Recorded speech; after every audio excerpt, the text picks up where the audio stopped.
giving and receiving feedback is really important in any world. I think,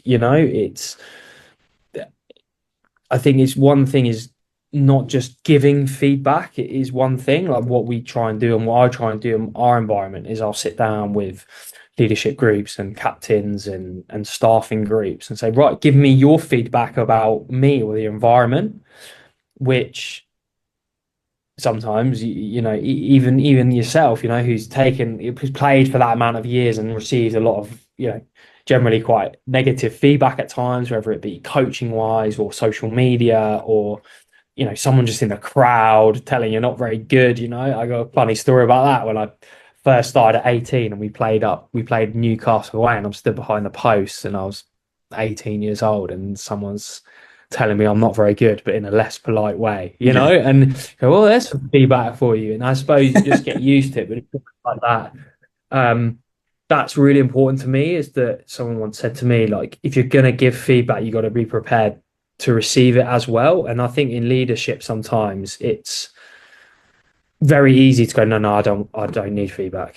And actually, from Hmm. my point of view, is actually no, we want feedback because feedback makes us better and actually makes people more comfortable to be like, I hear what you're saying. And Yeah. sometimes you can't always action that feedback, Hmm. but I think just having a voice both ways just opens up the receipt of feedback from both parties. Hmm.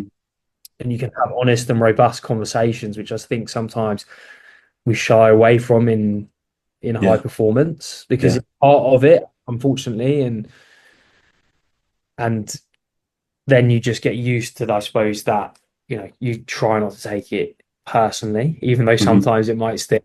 Um, but if you believe it's coming from a good place, Yeah, sure. then I think um, that's probably where I'm at with it, and I think there's almost like a constant feedback loop, whether it's a Hmm. sit down conversation. Sometimes there's a sit down coffee conversation. We're like, well, here we go. This one's going to be quite punchy, but actually, can we just have a quick 1 minute chat, in the corridor that's just a constant conversation? Yeah, So it's not sure. always about sitting down and feedback. And clearly, when you do selection Mhm. feedback or contracting feedback, that has to be done in a private Yeah, sure. setting. Um, But yeah, that's probably what I would say is like just that constant conversation. And again, it goes back to people, right? Is Hmm. like for me, leadership is just good people management.